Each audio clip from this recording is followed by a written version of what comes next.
Discuss this and more of today's top headlines. I'm Ernie Manous. And I'm Tessa Barrera. Harris County DA Sean Teare joins us with an update on the Lorenzo Salgado Araujo case and what questions remain unanswered. Plus, what oddball characters and forgotten stories helped shape Houston.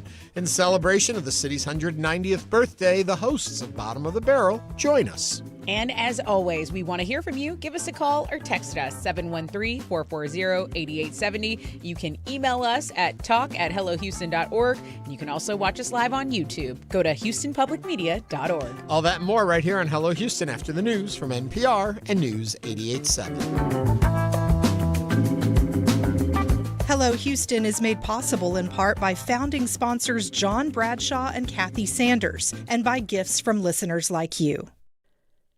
Live from NPR News, I'm Lakshmi Singh. Jurors have now heard arguments in Lindsay Clancy's murder trial before they decide the fate of the Massachusetts woman who strangled her 3 young children to death in 2023. As Deborah Becker of member station WBUR reports, Clancy's mental health is a central component of her defense against first-degree murder charges. The defense claims Clancy had postpartum psychosis and should not be held criminally responsible. Defense attorney Kevin Reddington says Clancy is hopeful. And she feels that she's had a fair trial with the judge, and the jury's been very attentive, and all we can do is hope for the best. Prosecutors argue that Clancy did not have psychosis and was mentally well enough to follow the law. The case has focused international attention on mental health, especially for new mothers. For NPR News, I'm Deborah Becker in Plymouth, Massachusetts. The general, known as the Butcher of Bosnia, has died while serving a life sentence for atrocities during the Balkan Wars of the 1990s. NPR's Joanna Kakissis reports from Athens that Serbia's state broadcaster announced the death. Ratko Mladic died at 84 in a hospital in The Hague after suffering a series of strokes. A UN human rights chief once described the Bosnian Serb general as, quote, the epitome of evil.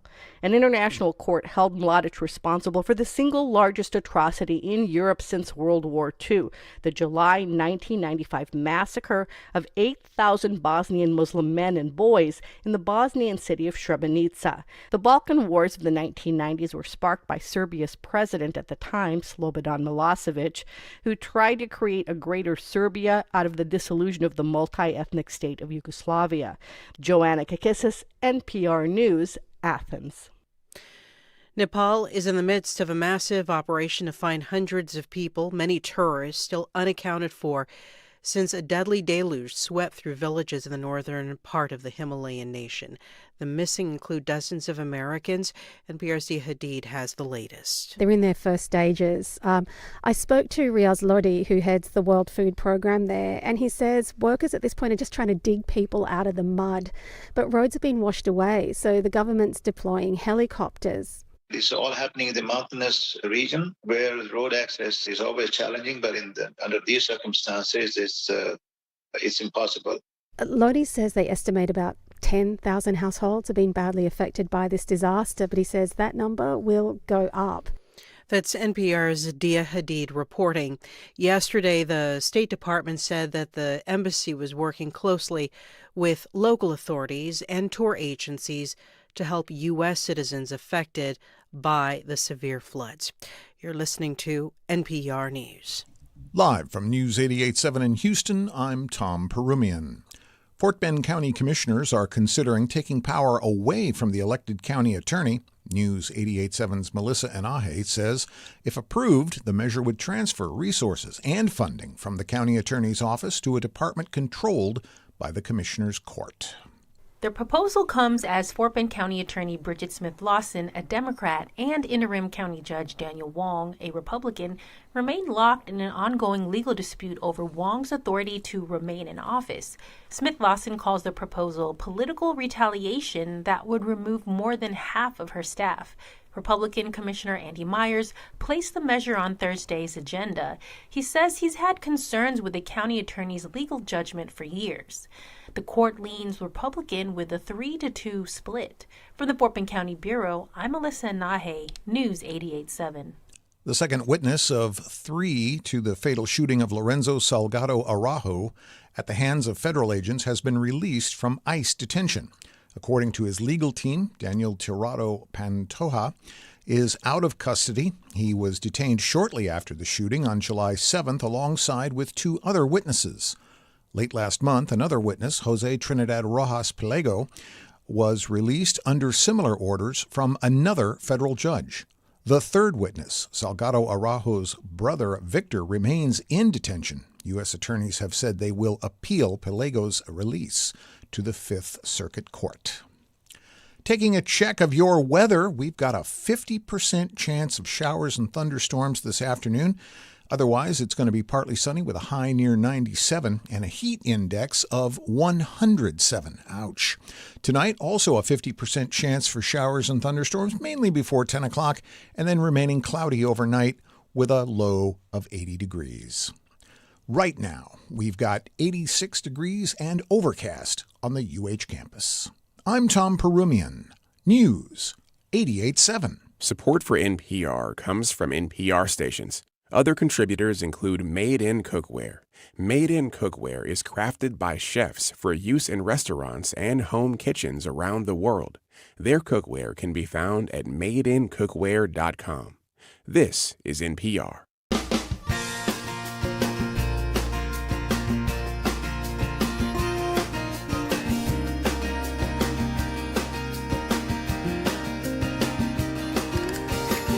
Live from Houston Public Media and News 88.7, it's Hello Houston, an open forum on today's biggest stories affecting Houston and beyond. Call now, 713-440-8870, or let us know your thoughts on today's topics by emailing us at talk@hellohouston.org. And now your hosts for Hello Houston, Ernie Manous and Tessa Barrera. And happy Thursday. Got to Thursday already. And Tessa, Yes? it's in the mid-80s outside. I know. What you say earlier? Is this winter? What's going on? I don't get it. I don't understand. 80s I can deal with. I can, the too. 80s are coastable weather, coastable territory for me. But, Except it's going to get hot again. well, and you know that rain's going to come through, too. And then the humidity is going to be... We know the drill. You know the drill. You know how this goes. Don't act brand new. Don't be new to this. Be true to this. That's what the kids say. I like that. If you're watching on YouTube, you can see I'm wearing flannel because it's always cold in here. But actually, this is like and the he's going lightest... on a hayride later. Yeah. No, this is the lightest flannel you can possibly get. It's like tissue. Okay. But it kind of gives that fall vibe. Yeah, very I'm much I'm so. looking toward fall. I can't wait to get there. Okay. So close. Did you do anything fun last night? I didn't. I haven't been doing really anything fun per se. The show has been the funnest thing. Oh, good. And I've been really enjoying it to a point where I'm like, okay, I really, really like my new job. This is how it is, right? Because that's the kind of person I am. And yeah, I've been really just enjoying the job, and I haven't been feeling the best physically this week. So I really haven't even gotten my workouts in or anything like that, but I've been enjoying the gig, and I was excited about Current Obsessions today, and I thought we had really good guests yesterday, so that has been my main focus, actually. It's been a great week. Yeah. You know, it was a good first week. It's a good second week. From now on, we don't count the weeks. Yeah. It's they just flow. the show. They just flow. The show flow. Yeah. And like you, I've missed some of my workouts for about the last 10 years. Okay. But other than that, I'm right on it. Well, there's always tomorrow. There is always tomorrow. Always thinking about improving ourselves. We were talking yesterday a lot about Dolly Parton leaving us, and I keep thinking to myself, the more I see that comes out about her charitable works and her philanthropy, I am just shocked. You made a comment yesterday that stayed with me, is she could have been a billionaire. And I took that yesterday when you said it as, hyperbolically speaking, of course, she was a big star. She could have been a billionaire. And then you look at the millions, hundreds of millions of dollars she gave away. She actually could have been. And I was like, yeah, Tesla was right on it. She could have been a billionaire. But she did what we look at people today and we think, these multi-millionaires, these billionaires and what they do. And it's like, yeah, well, what are they going to do? They're about me. And you look at someone like that, it's like, no, that's what you should be doing. You have enough to get anything you could possibly want in life. And then the overflow you can give back and still have everything you could possibly want. We're going to talk about billion-dollar situations with the Meta lawsuit. We're going to talk about, there are people on this earth who have excess of wealth that we can't even fathom, and they are hoarding it. I mean, they're building bunkers somewhere probably, and just only thinking about themselves. Yeah. I saw a comment from Stella Parton, Dolly's sister, where she said that her sister said to her, when it gets to the point that they can't help me anymore, I hope they'll use experimental drugs so we can learn something from it to help other people. I'm paraphrasing it poorly, but that was the gist of it. And I was like, even to the end, this woman was thinking about, how do I help other people? We should all live like that. That's right. We have a good show today coming up. Our Harris County District Attorney, Sean Teare, will be back with us with the latest update on what's going on in the ICE shooting in the Salgado Araujo case. Also, we're going to take a look at Houston's just about ready to celebrate a birthday. That's right, 190. 190. You don't look a day over 150, babe. You look good for your age. But we want to take a look at kind of the fun and quirky history of it, so we'll be doing that. Also, you often see the seal of the city. You know, that symbol, it's got a little train in the middle of it and stuff. But what does it all mean? I would love to know. Brandon Rottinghaus is going to fill us in on that. And as you mentioned, your favorite segment. I'm already thinking this is your favorite segment every week. Current obsessions. What's taken over all of your free time? Start sending those to us at talk@hellohouston.org. We'd love to share them with everyone listening, so share them. And also call in later in the show and tell them to us. I love talking to you when you have them. Yeah, it's fun. It's fun when we all, that's so human, right? What are you really, really into this week? Because we maybe go in hot to something, then maybe burn out, or something sparks, and it's like, oh, this is my new thing. I always think my aunt always used to say, don't tell me who you are, show me who your friends are. That'll tell me who you are. Don't tell me who you are, show me what your obsessions are. That'll tell me who you really are. I like the update. Yes, there you go. So speaking of updates, take us into the headlines. A federal judge has once again struck down a Texas law aimed at restricting drag performances. This after an appeals court set aside the earlier ruling and allowed the law to take effect. U.S. District Judge David Hittner permanently blocked Texas Attorney General Ken Paxton from enforcing Senate Bill 12, a 2023 law that restricts certain sexually oriented performances on public property or in front of children. The ruling marks the latest turn in a 3-year legal battle over the law. Hittner first declared it unconstitutional in 2023, but before it could take effect. But a federal appeals court overturned that decision last year and then sent the case back to Hittner for further review, which allowed the law to take effect in March while the lawsuit continued. But Tuesday, Hittner reached essentially the same conclusion as he did 3 years ago. The law is written so broadly and vaguely that it could restrict constitutionally protected expression. So on Tuesday, Paxton was vowing to appeal the ruling, calling it profoundly flawed and arguing that it endangered children. What are your thoughts? Call or text 713-440-8870. I mean, just in time for all the Dolly tributes. Let the drag shows continue. Well, what are you thinking? It's funny. In his comments, the judge did say in his ruling that the law is written so broadly and so vaguely, inaccurately, that it would have potentially blocked Dolly Parton from performing in Texas because of the presentation she puts out on stage. That is okay. I think Isn't that's that crazy? interesting. I think the timing is interesting. Also, this is the stance on most things. You don't like something, don't go to it. Well, that's also what he said. You don't like a drag performance, don't go. Now, those that defend the law will say, yes, but it's to protect children from being exposed to things that we don't agree upon. Well, then, not that I'm taking sides on this at all, but my answer would be, then write your bills specifically what you're saying, but they don't. They write these bills broadly, vaguely, so they can interpret how they want to use it without being held to certain things that they're restricting or limiting. And so I think you need to take a closer look at how you write this. And also the add-ons they put on bills bug me too. The sidecars, as I always call them. It's a bill about funding, but it blocks immigration. Or it's a bill about funding, but it changes property values. Right. Let everything stand on its own. Stand behind what you believe and let your words stand for themselves. So don't write a vague law. If you want to limit this and you want to attack a certain community, don't couch it in a different way. And attacking a certain community also, I kind of just have a problem because there are so many bigger overarching problems in our community. I mean, I'll bring it up time and time again, domestic violence, and you want to go after drag shows? Okay, That's insane work to me. If anyone has any other comments, they can always call or text us, but you want to move on to the next headline because this next one's a doozy as well. Okay, we're going to move on to the next. Okay, social giant social media giant Meta will have to pay over $1 billion to Texas and implement sweeping protections for children as part of a settlement with State Attorney General Ken Paxton. This was announced yesterday. The settlement comes as Meta, the company behind Facebook and Instagram, tentatively agreed to a $17 billion payout to resolve a separate lawsuit brought by 33 states, which Texas was not a part of. It is a historic settlement, the first of this scale from a social media company, and it will end the ongoing trial in that case. But as part of Texas's settlement, Meta will apply stricter age verification measures and institute a daily 2-hour limit for teens. All notifications from these platforms will be disabled by default during school hours, and the company will create a nighttime mode to restrict access for teens. This is all according to Paxton's press release. This case marks Paxton's second settlement with Meta for north of $1 billion. In 2024, Meta agreed to pay Texas $1.4 billion to settle a lawsuit that accused the company of using personal biometric data without users' authorization. What are your thoughts on this settlement? Call or text 713-440-8870. I went off on the last one. I'll let you go off on this one first. Okay, well, Facebook knows that what they're doing is addicting. I'm a fan of a financial punishment because I truly feel that's the only way big corporations do actually suffer any penalty. But it also feels like, okay, I paid you. Look, I know I'm doing wrong. I have this money. Let's just settle this case. I mean, there was a sign that parents were holding out during this trial, and it had the names, I think, of like 400 plus teens that had been affected, maybe had committed suicide, were bullied online.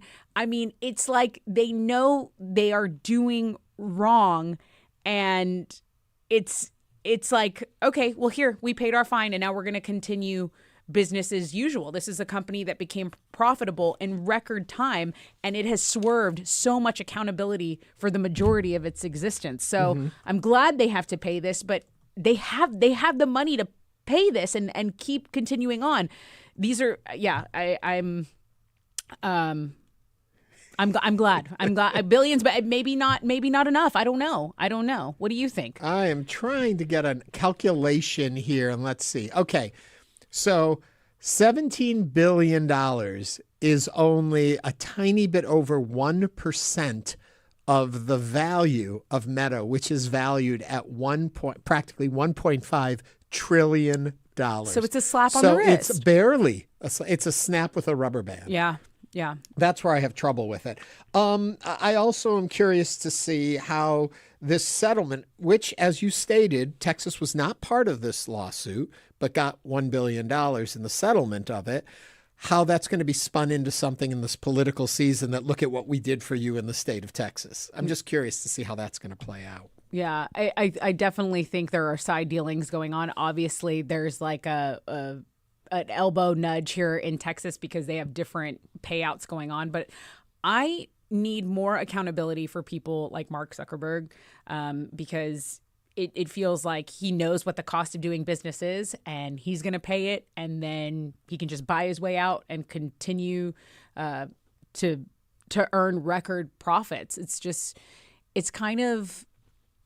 feels like we're in a society where, like, yeah, this new social media, everyone is on Facebook, and is this the new currency? You know, it's the new attention is the new currency. This is interesting. Alex Garza writes in our chat group, $1 billion for Meta is just a slap on the hand. Why not go harder? How about blocking service for some months? Make it hurt. That's an interesting approach. I mean, I think as much as the company would hurt, so many people depend on that. So many businesses use that. So much information and sharing and communication is done through the platforms. But I do think it's an interesting way. Look at it differently. The money means nothing to them because in how much time can they remake that money back again just from interest on what they have? Right. But let it hurt in a different way. We had another comment that came in. Dude, I don't want any more age verifications because that means adults giving out their ID info to third parties. Make them fix their algorithm, not make us adults have to solve their problem. Yes, I don't see a problem with age restrictions. I do see the problem with having to give your personal information to to do that. But I don't know if you've seen it. I'll get sometimes those ones that say, you know, age verification, take a picture of your face. And then I'm like, oh, my face is so old, you know, I can be here because I look so old. But usually it doesn't work for me, and then it sends me back into trying to get an ID or something. I mean, it just seems like these protections should have been in place from the beginning, and it's working in reverse, and it's just something that has gotten completely away. But I'm waiting for follow-up websites, because like, what about Grok? What about the enabling? Remember when they were using like AI to make like sexually explicit pictures without consent of celebrities, sometimes in the case of children?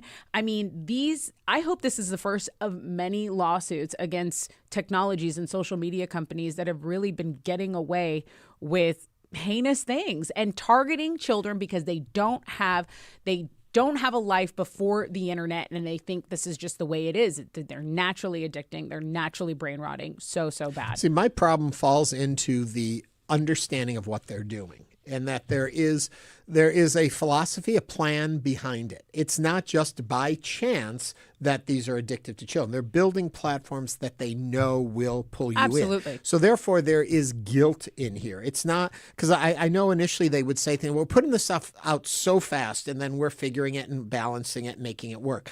Except internal documentation, these lawsuits are showing they know what it's doing. Totally. You know, they are the tobacco industry of our day. They know that it's addictive, and they're putting it out there, you know? So, yeah, I'm I'm not ever for censorship, but I think in this case, age restrictions, I like the idea of limiting the amount of time you can be on each day. And off during school hours, yes, too. There are things in here I really like, and they're saying they settled at this level instead of going through a trial because they were getting the things they wanted for the platforms to be better. I do think years from now, this stuff will all find its place and settle, but the amount of damage that will happen through that period is what bothers me. Okay, well, something that won't bother you. The Port of Galveston announced yesterday that a new cruise line will begin sailing in the fall of 2027. Margaritaville at Sea will be the Port of Galveston's 7th cruise line, and they're going to offer weekly sailings with Caribbean and Central American vacations. This is all according to the Port of Galveston news release. The Galveston Wharves Board of Trustees voted unanimously to accept the agreement with Margaritaville at Sea on August 25th. The agreement includes an initial 1-year term and then options to renew for 2 additional 5-year terms, according to the release. And I was today years old when I learned that Ernie Manous is a cruiser. He loves himself a cruise. Tell me about it. I love the idea of a cruise, and I've been on some less than fabulous cruises. Okay. I like the idea of going somewhere, unpacking, and being set. Okay. You know, now I like going to play. I like the I like the freedom of being on a cruise, and to some degree, it's hard to be on social media when you're on a cruise. They charge so much to connect to the internet and all that stuff that I kind of shut down when I'm on it, and I'm free. Okay. And I like just wandering around. You like just being on the wide open sea. And I don't like the port of calls. I don't like to get off the ship. I like everybody else to get off the ship, but I like to stay on the ship. I love it. I went on a cruise for the first time with my family, and we cruised to Alaska out of Seattle. It was top of the line. See, if I was going someplace cool like that, I would be more into the destination. Okay. Well, I thought 7 days at sea, I thought it was a little too much. Are you kidding? I want to do a transatlantic 14-day cruise. I'm a land mammal. I do not want to be. I don't like really flying. I love traveling. I just don't like the means of getting there. Once I'm there, I love exploring a city on foot. By car, as nature intended. By cars. I think it's my Greek roots. I need to take to the waterways and be like Odysseus and go on my Odyssey. Okay. Anyway, really quickly, we're going to go back. We were talking about the drag shows and the overturning again of the rule trying to outlaw them. Hector is on the line from Northwest Houston. Hector, what are your thoughts? My thoughts are, why are you going to tell somebody, hey, don't go rob the bank, but you rob the bank? Ken Paxton, he commits adultery, wants us to live by the 10 Commandments, puts him in school, but he doesn't follow the 10 Commandments. Oh, no, you do as I do. You do as I say, not as I do. Right. I was just going to make that same comment there. If you want to be, I love people. I'm just a person of those people. But if you want to be gay, well, be gay. That's your problem. That's not my problem. My problem is being happy with myself. So Ken Paxton is a horrible example of somebody that's got good morals. Yeah, it's always like some of these rules he tries to create. My response to them is always like, well, what's it to you? Yeah. Well, yeah. what is it to you? You know where you can stay for free? In your own lane. Well, you can mind your business. Everyone's going to get sick of this. Back to Dolly Parton. You know what? I don't have time to worry about everybody else. I got to worry about me. There you go. There you go. There Take you go. that. Okay, thank you, Hector, for calling in. Thank you all for sharing. Remember, we're always interested in your thoughts on any of the comments or topics we're talking about today. Give us a call, 713-440-8870. All right, we're going to take a quick break, and then Harris County District Attorney Sean Teare is in the house. We're going to be talking with him, and he'll be taking your calls and questions, too, right after this break.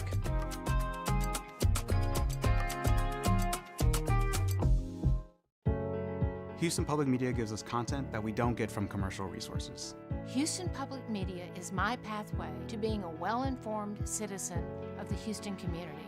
Free journalism provided by Houston Public Media and provides a concise perspective on the morning's news. Houston Public Media helps strengthen our community.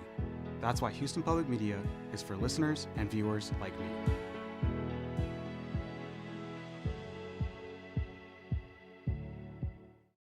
You can hear that Saturday morning at 6 a.m. You might think that the U.S. tax system is biased in favor of tax-paying humans, but when it comes to hiring, maybe not. My university would love to replace me with a chatbot, and they will as soon as the student satisfaction scores are about equivalent. I'm Amy Scott. If people don't have jobs, who's paying all the taxes? Next time on Marketplace. Marketplace is on tonight at 6:30. Want to binge All Creatures Great and Small, catch up on Nova, or revisit Ken Burns documentaries? You can with PBS Passport. With a gift of $5 or more per month to Houston Public Media, you'll get access to PBS Passport that lets you watch your favorite programs anytime you want. Support the programs you love and enjoy them on your own schedule with PBS Passport. Make your gift now at houstonpublicmedia.org/donate. Support comes from Pearland, a community dedicated to growing innovative businesses and inspiring families, offering a diverse workforce, modern infrastructure, and schools, parks, and more. Details at pearlandedc.com. Pearland, innovation lives here. Support for Houston Public Media comes from Alley Theater, celebrating its 80th year with a season honoring 8 decades of live theater, storytelling, and artistic innovation. Season information at alleytheater.org. And now back to Hello Houston. To comment on today's topics, call or text 713-440-8870 or email us at talk@hellohouston.org. And now, Ernie Manous and Tessa Barrera. The Harris County District Attorney's Office is estimating it'll cost about $2.5 million over the next 3 years to investigate the fatal shooting of Lorenzo Salgado Araujo by federal immigration agents last month. District Attorney Sean Teare says the investigation is moving quickly, but some key questions remain unanswered. Joining us now with an update is Harris County District Attorney Sean Teare. Good morning and welcome to Hello Houston. Good morning. Thank y'all for having me. I think at some point, right, like SNL, I need a jacket. Oh, yeah. If you've been a host enough times. Yeah. There you go. There you go. Well, we'll get you that jacket eventually, but we're not going to get it for you now because you are very busy working. That's true. We are still deep in everything that went on with Lorenzo Salgado Araujo. And yesterday, there was even a newer development in it with the release of yet a second of the 3 witnesses. Yes. What can you tell us about that? And then I want to know more about the third that is still being held. So thankfully, we have 2 of the 3 witnesses or almost victims that were inside the van at the time that have been released from federal custody, which means we're able to interview them appropriately, where we have kind of a sanitary place where they're not concerned that someone else is overhearing them. They can be free to speak and give us their actual rendition. We intend to get them in front of a grand jury at some point relatively soon, which is something we can't do yet with the witness, the brother that was in the front passenger seat, who is still in custody right now in Conroe. What is his status? Where are we at with that? I understand his lawyers, his team have reached out to the Mexican consulate to help and all of that. What are the complications there? Why isn't he also free? Well, I am not an immigration attorney, but we are in contact with Ruby Powers, who is his attorney. I know that she is working as diligently as she can to get that done. We sent a letter to be presented in open court, just kind of reiterating that he is a material witness in this case. We requested through every avenue possible for him not to be removed from the country and for him to be released from custody during the pendency of this investigation. Are you allowed in your position to take witnesses into protective custody? There are avenues that we can do it. On the state side, it is so extraordinarily rare as to almost never happen. But in typical cases where we have a federal overlap, the federal government has a much more robust witness protection kind of program. And so we have utilized that previously on a kind of joint investigation and joint prosecution with the feds and us.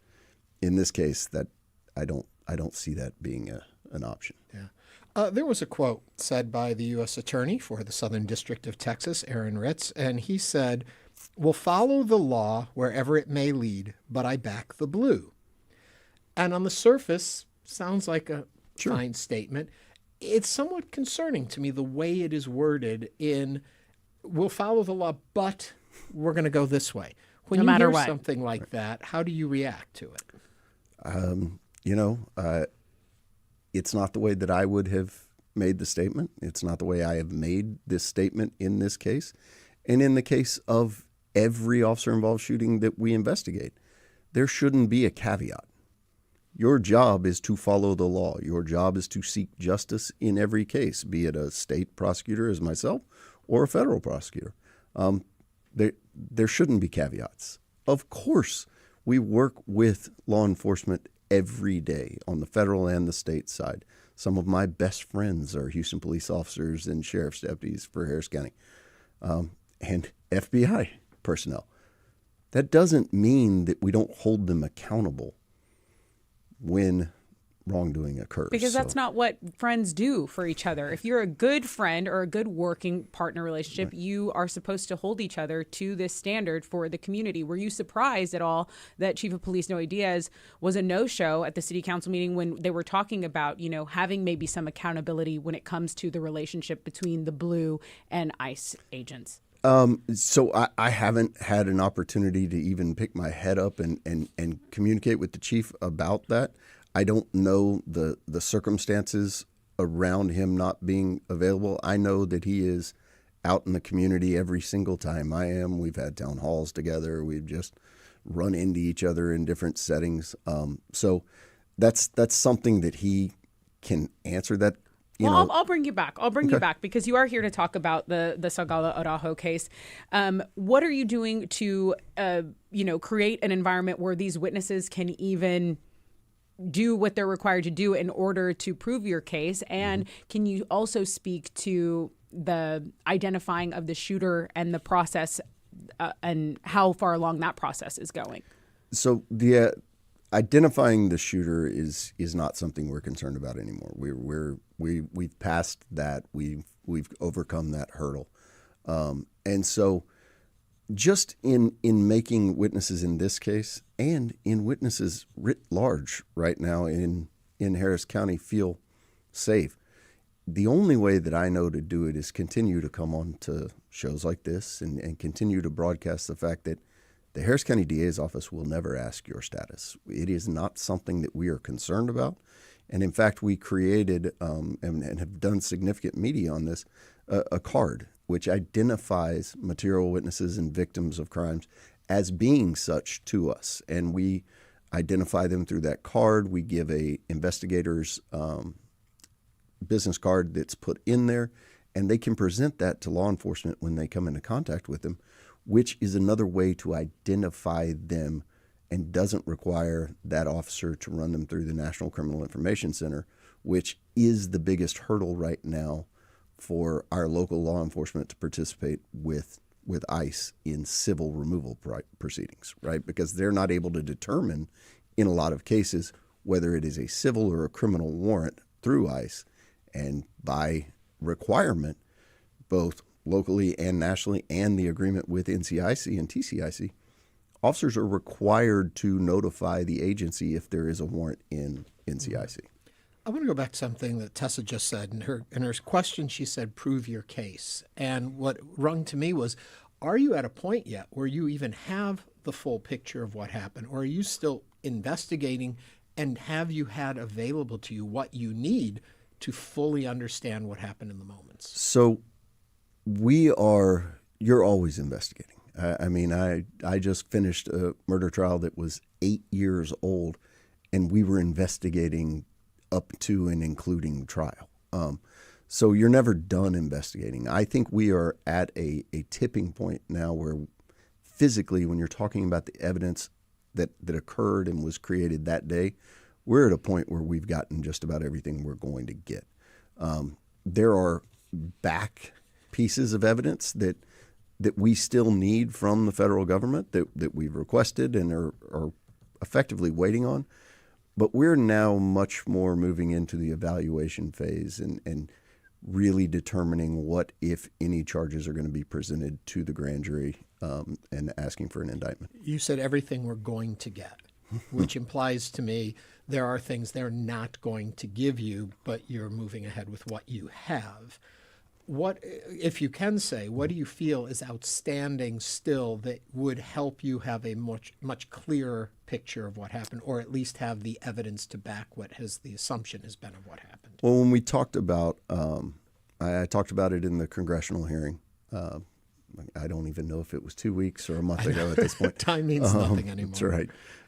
But they're effectively offense reports that ICE creates, an I-213 when someone's detained or removed, a field operation worksheet when they go out and, as the U.S. Attorney came into contact with 2 Guatemalans who had removal proceedings a month prior. So we don't have those. We don't have the training records of the agents that were involved. Those are things that I absolutely believe are important in an evaluation of this case, but they're not something that is going to hinder my ability to present the facts as they occurred that day. Let me ask one more question about evidence, and you don't have to fully explain it. I'm just curious. Mm-hmm. Do you feel you have seen through video, whatever, what happened in the moments? Has that presented itself somewhere along this investigation? Through my digital forensics division, which I think I would put up against anyone in the state or the country, and the just diligence of my investigators being on the ground, talking to people, getting surveillance for a full month after this, I feel comfortable in saying that we've been able to stitch together the moments leading up to and the immediate moments after this shooting. You know where I'm going. Of course I do. And when we talk about evidence that I know we're not going to get, not having body camera footage of this shooting, deploying these people to our streets to effectively just run roughshod over the Constitution without any kind of recording it's inexcusable, quite frankly. So we don't have any actual footage of the moment that Mr. Salgado was shot. That being said, I think we are still able to really paint a fairly compelling picture about what happened. The gentleman that was released, yesterday, have you had a chance to talk with him yet, or is that upcoming? So we have obviously interviewed in custody all of 3 of the witnesses. We have not sat down and had an official interview post-release. Do their 3 stories match? They are very consistent across the board in what happened prior to and during the shooting. We are talking with Harris County District Attorney Sean Teare. If you've got questions, would like to join the conversation, 713-440-8870. So we talk about the surveillance that your team has had to kind of piece together. Mm-hmm. Harris County being in this national spotlight and the amount of money that it is going to cost, we estimate $2.5 million over the next 3 years. How frustrating is that? How frustrating, or how are you dealing rather with being in this national spotlight in a negative way? And then how is it working with another enforcement agency that doesn't want to seem to give an inch. How do you battle that day in and day out? You know, it's just you wake up every day and keep soldiering on, quite frankly. The Commissioner's Court, I think, was so generous in that, and I know that we're in a significant budget season deficit, whatever we want to call it, which is why we structured the request the way we did. We estimate it's $2.5 million over the course of the next 3 years because of the novelty of this investigation and if there's a subsequent prosecution. This isn't something we do every day. We file 150,000 cases a year. We don't typically do one like this. That's why we, in order to continue our regular operation, we asked for this money. But we structured it not for them to just give us a bulk money. We asked them to set this aside so that as we go forward at every step, we get to reevaluate. Is this still a case that we are going to pursue? Is this a case, and you think if it gets no billed, I don't need the money anymore that would go forward, right? So going forward, we will go to the court with a transparent request every time we need to dip into that money, which will kind of assuage, I hope, the public in saying that, you know, you're spending $2.5 million to prosecute one case. Yeah. For folks, and when you talk about the process of it, that family members may question, this is taking so long. Why isn't this moving faster? What do you say to them? I can tell you that we have a team of prosecutors and investigators who are working on this every single day. This is not something that can be done quickly, but at the end of the day, it's not something that anyone wants to be done quickly if we miss something. Yeah. We've got one shot at doing this the right way for everyone involved, and we are going to be methodical about the investigation and the subsequent presentation to a grand jury and whatever comes after that. We've got a call from Chris in Cypress. If you want to pop on your headphones really quickly, give me just a moment. Chris, what is on your mind today as we were talking to Harris County District Attorney Sean Teare? In this day and age with technology, I'm in disbelief that there is no, camera footage, body camera. They definitely have the money in the budget. There's no excuse for them to not have that technology aboard. But if anyone else came forward with cell phone, door cam, intersection, the cameras at the intersections, any of that, would that be admissible, or would that be anything that you could use in your case? Oh, yes. It would absolutely be admissible. And we have had so many just people in the community reach out with snippets, with different things. And the frustrating thing that I've heard the community talk about is we have so many cell phone footage clips from Renee Good and Alex Preddy being killed. But you know what? This agency has adapted from what they did in Minneapolis. They're now doing this on a side street at 7 a.m. without the protests, without being in the public eye the way they were in Minneapolis. This is them moving into the shadows to continue this behavior. Thank you very much for calling in, Chris. I know we've only got a couple minutes left. We keep inviting you back to talk about a different topic, and we keep ending up here. Really quickly, I would love for you to address the decrease in gun violence we've been seeing in our community, what leads to that, and where you're still concerned. Yeah, the decrease is amazing. It really is. Violent crime across the board is down, from aggravated robberies to murders to aggravated assaults. They're all down, and they're down in double digits. And that's true across the country, but here even more so. So we're moving in the right direction. But I don't think that the people of Harris County feel safe.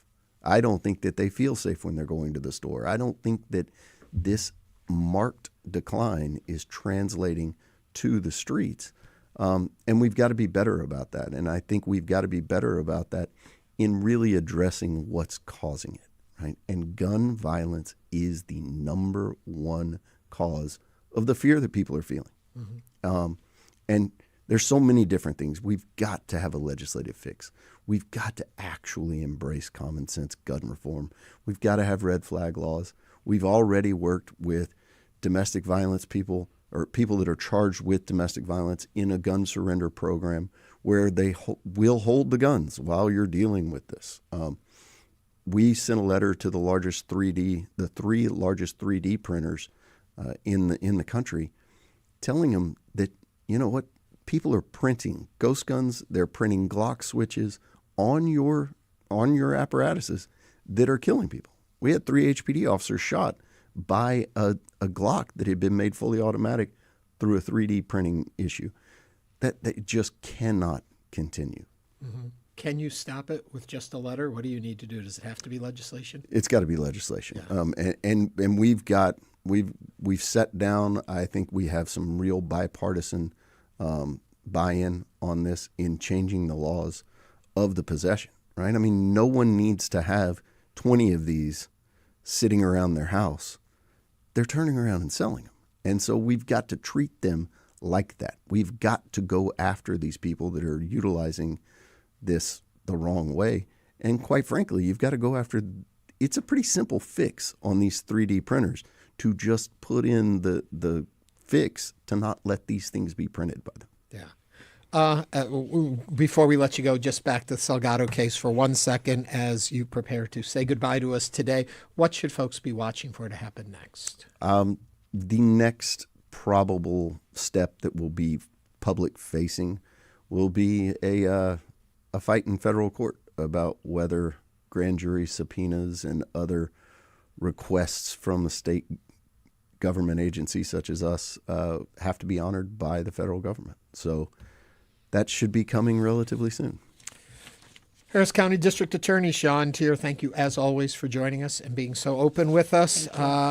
Truly a pleasure. Thank you. As always, thank you. Don't envy the work you have to be doing there, but I'm happy you're the one doing that work. Thank you so much. We're going to take a quick break. When we come back, it's time to celebrate our birthday. City of Houston, 190. We'll be talking about some fun facts about the city as Hello Houston continues.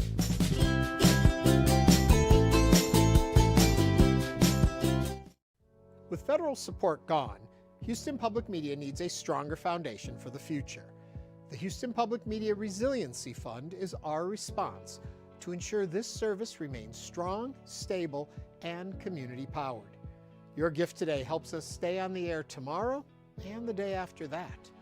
Give now to the Resiliency Fund at houstonpublicmedia.org/donate or call 800-364-8300. I'm Scott Tong. Stat News went reporting on the road to explore the impact of health care cuts under congressional Republicans and the Trump administration. A bill passed last year slashes $1 trillion from expected Medicaid funding, hitting rural hospitals from Maine to Louisiana. More next time, Here and Now.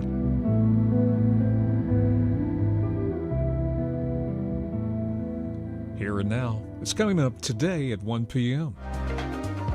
From the ocean floor to the edge of the universe, PBS Science and Nature documentaries are here. Stream anytime on HPM Plus. Search HPM Plus on your smart and connected TVs.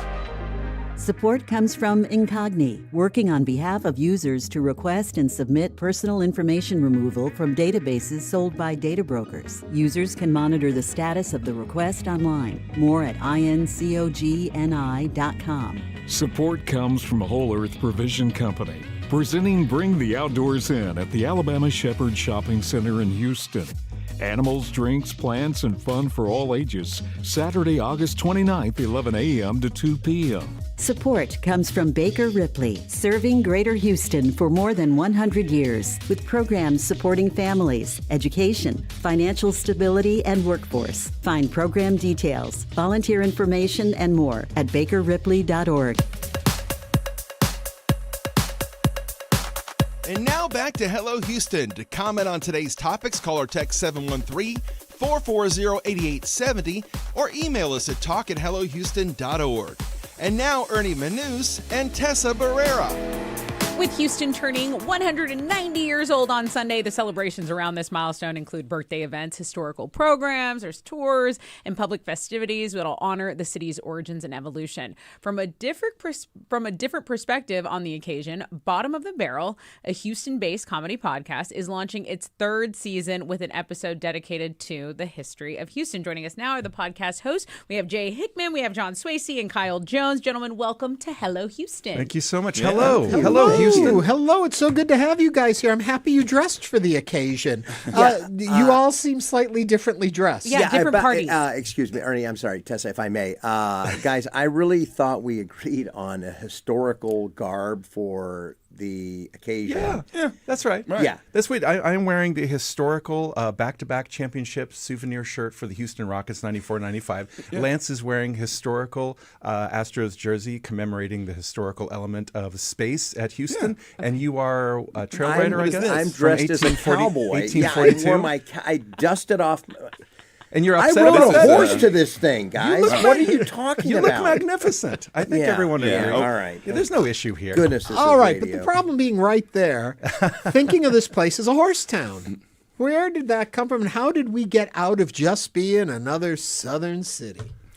I don't know if we have. I think, Houston, when it started way back in 1837, was absolutely just a den of iniquity. I mean, it was gambling, prostitution, cowboys, and cattle drives. And marketing. Of all things. Yeah. Anyway, so, I think given that it was a swamp, mosquito-infested swampland, I think that's the kind of people that gravitate But there. according to the flyers that were sent out to draw people in, we had hills and flowing rivers. Right, that's where West Mount Houston waterfalls. came from. They were promised a mountain in West Houston. So yeah, I've seen those flyers, those historic flyers that say "Come to Houston," how beautiful and all that is.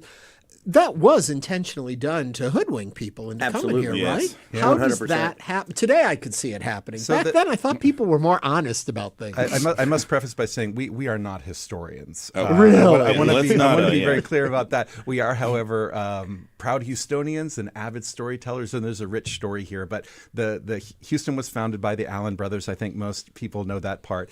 And the Allen brothers, among other things, were very slick salesmen. Great marketers, possibly even flim-flam men. Like if they hadn't Some have founded described. Houston, they probably would have owned a circus. I mean, they just Some would say they did. Yeah, right. So they had been looking at other land in the area. They had been looking at maybe a deal in Galveston, and when that deal was not available to them, they're like, "What else do we have around?" Well, here's this swamp over here. Sell Yeah, it cheap. little bayou. Nobody Little wants bayou action. that. We got a little money on our hands thanks to Augustus's wife. Like, let's spend it somewhere. There's a good deal over here. And so once they had purchased it, they're like, well, now what? And it was like, how do we get investors down here? I know what to do. Let's tell them a tall tale, Yeah, Texas-sized tall tale. They I think that's called a lie. Oh, Yeah. well. Yeah. In your podcast, Bottom of the Barrel, you guys have this Houston-specific episode. What is your favorite part? And I'll ask each of you individually. What was your favorite talking point for the city? You go first. Oh, gosh, Would you? thanks. Yeah, well, mine, I kind of led off in my portion. I led off talking about the history. So my favorite thing was the confluence of Buffalo and White Oak bayous. Okay. And he likes saying coming confluence. together, and I love saying confluence. It's a good word. We just don't get to use that enough It's in a good our word. But they sell this bill of goods, and all the investors come down.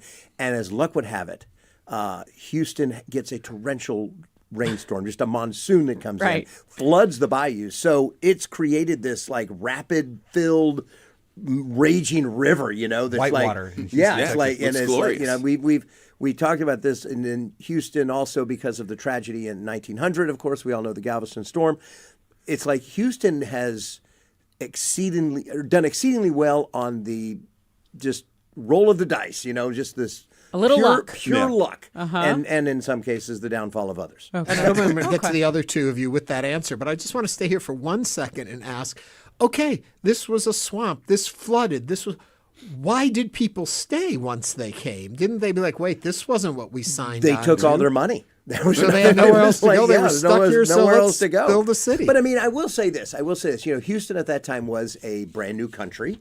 Yeah. So there was a lot of opportunity that was afforded people, I'm sure. A lot of, they were able to get land and stuff like that. So I think, it's kind of one of those things, like we're here in their own way. They gentrified themselves and just said, we'll just make it the best we can. And then suddenly it started to grow, and then And it was in the running to be the capital of this new country. I think that's key. Right. I think on the power of the promises of the Allen brothers. They're like, stick around, folks. Great news. We're about to make Houston the capital of the country of Texas. Like, things are really going to be hopping.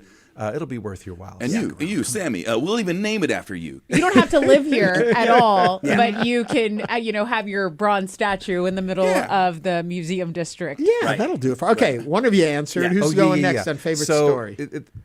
The episode 1 of the podcast about Houston is not just about the origin of Houston, but like historical milestones all along the way. Okay. So for me, I think a favorite was I was honored to go to Rice University, and there was a historical bit What of are you, business. smart? Yeah, I didn't feel that way while I was there. I guarantee you that. But much. working with these two, has really that's what they're helped a for. lot. They've really pumped me up. Thank you, guys. You bet. Happy. So there was a historical moment at Rice in the early 60s. President John F. Kennedy came to visit in 1962 to talk about going to the moon. They were announcing the moonshot. He gave a historical speech at Rice University in September 1962 in the stadium. And I think, that moment for me was exciting for a couple of reasons, but it's so iconic. It says, but why, some say the moon, why choose this as our goal? And they may as well ask, why climb the highest mountain? Why 35 years ago fly the Atlantic? Why does Rice play Texas? So the Rice crowd went bananas when he said that, because there was no point for Rice to play Texas. Ever. Why keep doing it? Yeah. But while I was studying there in the mid-90s, Rice beat Texas for the first time in... And I was going to UT at the time. Yeah. Beautiful. Was it in that stadium? For or was you. It was in Jay, that not stadium. you, Yeah, Kyle. no, it was... in the stadium where he had given the speech against all odds, Rice... Well, beat what an Texas, so we amazing went personal absolutely crazy. connection for you. Yeah, Okay, so no that wonder was- Two you love down, this. one to go, Yeah, though. Kyle, your that turn. was a horrible memory for me. Thanks a lot, Jay. Not my favorite part of the episode. I was pleased to learn about Borden, that I had no idea that... Lizzie? Borden Milk? Gail Borden, Lizzie, yeah. Does she come down to Texas too? Little known fact. No, but yeah, to know that there was a lot of bankrolling coming from Big Milk, and I had no idea. Yeah, oh, yeah. And I like learning things on the show and then correcting John. Okay. Generally, that's the way we do things. It's a very irreverent, silly look at things, whatever the topic may be. But earlier today, Kyle and I were actually listening to the episode, just kind of giving it a preview, and Kyle said, "Wow, it sounds like we really do know something." Have you caught a vibe Wow, after 3 man. seasons? I You mean, know, Jay you're hitting always your stride. caveats everything with, "We are not historians," but we kind of sounded like them. Like, don't Google fact check us, but we're having a lot of fun. Which brings up a Okay. great last question I think we'll get in here. What is it we all get wrong about the city? Is there some fact or something we all tend to believe, and through your research you found that's just not true? I think they get it wrong. That's what they just said. I know, right, but they're like, what? I mean, the sad truth of the matter is, well, not the sad truth, the happy truth is, Houston's a great place to live. I mean, it really is. Aside from the heat, we've got great arts. We've got a great art scene. We've got great restaurants. We've got the best food in the world. Theaters, everything. Theater. Yeah. We've got music. We've got the ballet. I mean, all the things. And the diversity is off the charts. I mean, it's just really is. It's really just the heat. If we could somehow get a giant fan. Yeah, I like this. To get, instead of this is it. We'll get Amazon to, sorry if I can't say that, but we'll get them to have the drones with fans just flying everywhere. So everyone's got a ceiling fan above them. Or a mister. Like Mister. And a mister. Why not do both? I think there's plenty of humidity. We went to the draw moon. They're convincing me, Ernie. Yeah. Time better be up soon. They're moving us to know what we're going to celebrate at our 200th birthday. I like that. But I mean, I think there's no great misapprehension that people are laboring under. That I always felt like Houston was, oh no, how have you been getting by all this time with that idea in your head? But I think there's some surprises about I didn't know that. Well, back to enjoying the best restaurant in the country. Right, and I think for me it's the international. There's how international the city flavor is. Yeah, and since you have the highest population of so many other countries that come here, and so part of that rolls into the food, it rolls into the culture, and just it's a big happy family. Totally. Houston. Well, thank you, gentlemen, for rolling into us today. It's a vibe. Yeah, thank you. We'd love people to tune in. Bottom of the Barrel podcast on YouTube, Spotify, I think we're all the going to things. plug that in about 2 seconds. In fact, our season three airs September the 1st. Okay. So Jay Hickman, John Swasey, and Kyle Jones, they host Bottom of the Barrel podcast, which they mentioned launches their season 3 September 1st with the episode The History of Houston. You can find it wherever you get your podcast. Thank you all for being on Hello Houston today. Stay with us. The second hour is on the way. Stay tuned. There's more Hello Houston on the way. For the latest in local news, subscribe to the Hello Houston daily newsletter at houstonpublicmedia.org. Hello Houston is a production of Houston Public Media. The opinions expressed by the guests of this program are solely their own and do not represent the views of management, staff, or underwriters of Houston Public Media. This is News 88.7.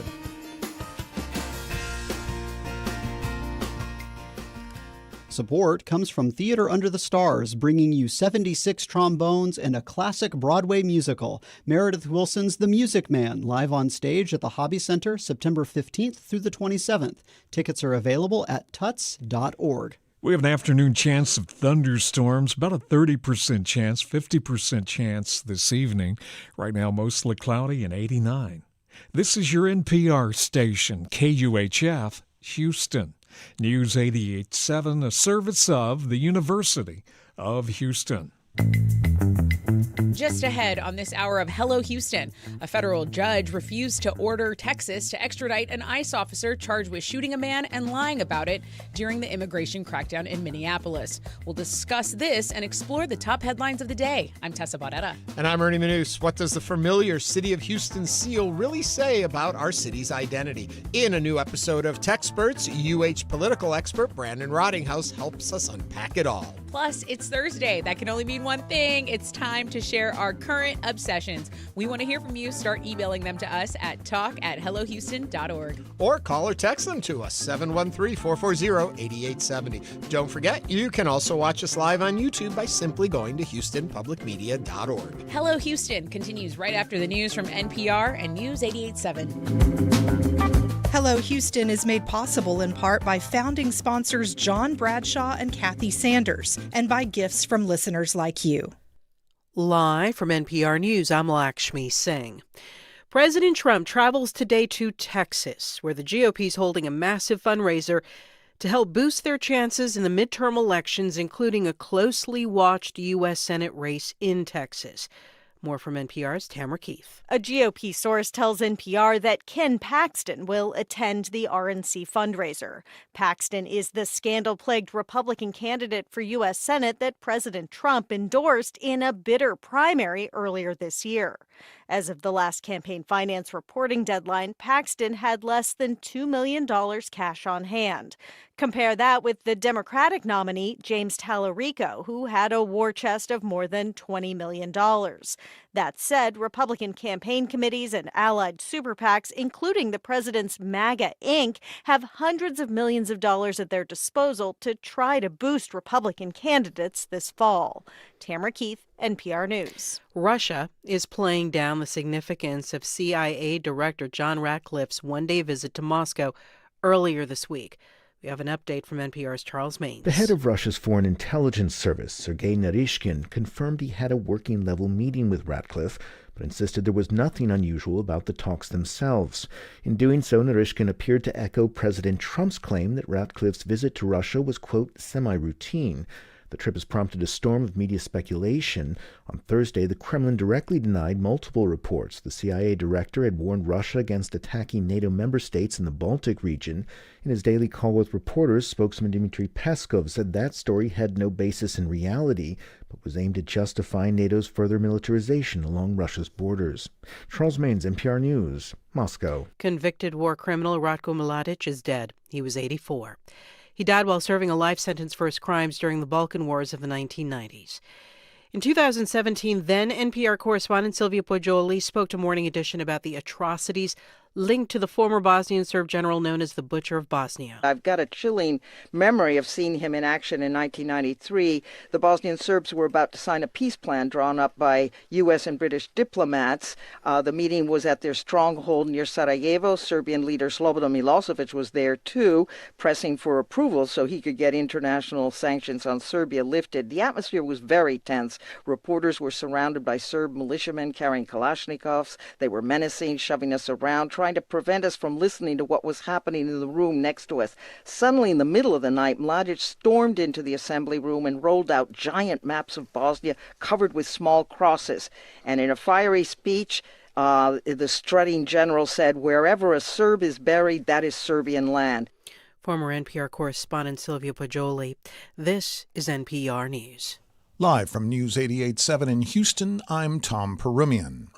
A judge in Brownsville has denied a request by the state of Minnesota to keep an ICE agent in jail pending a ruling on his extradition to Minnesota to face charges related to the alleged shooting of a Venezuelan immigrant. News 88.7's Andrew Schneider reports. The proposal comes as Fort Bend County Attorney Bridget Smith Lawson, a Democrat, and interim county judge Daniel Wong, a Republican, remain locked in an ongoing legal dispute over Wong's authority. And we'll have that audio portion up in just a moment. There was a series of communications coming from the secretary making.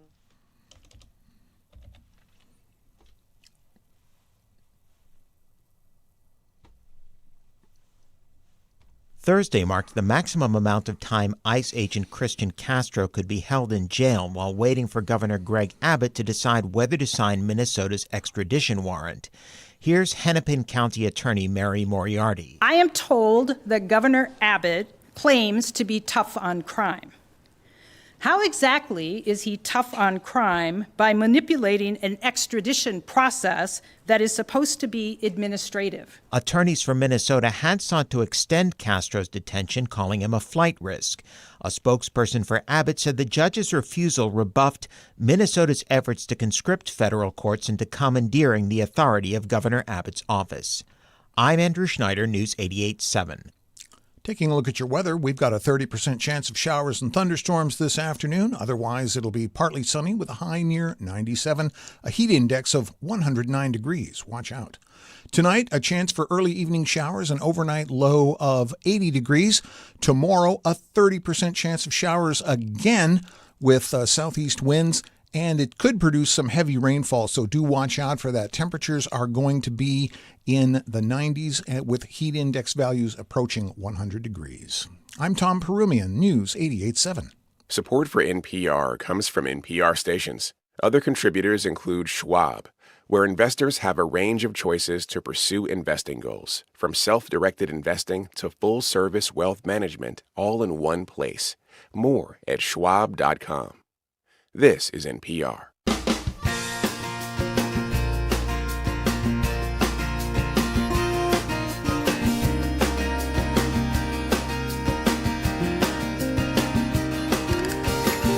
Live from Houston Public Media News 88.7, it's Hello Houston, an open forum on today's biggest stories affecting Houston and beyond. Call now, 713-440-8870, or let us know your thoughts on today's topics by emailing us at talk@hellohouston.org. And now, Ernie Manous and Tessa Barrera.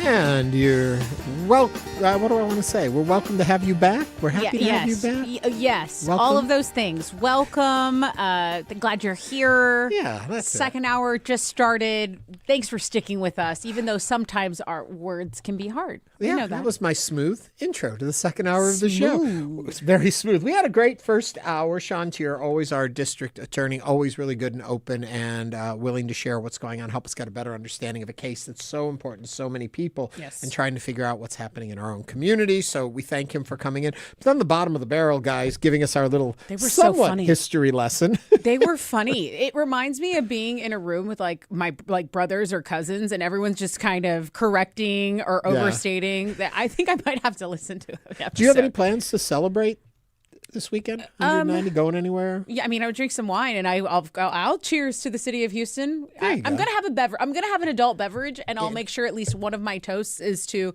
this beautiful city that I have. When they're like, "This is a great place," I'm like adding to it. I'm like, "Don't forget about the sports. Don't forget about this." I know you should join their team. I absolutely. Hey, no, no, you can't pawn me off on someone I just got here. I mean, in addition. Okay. As an add-on.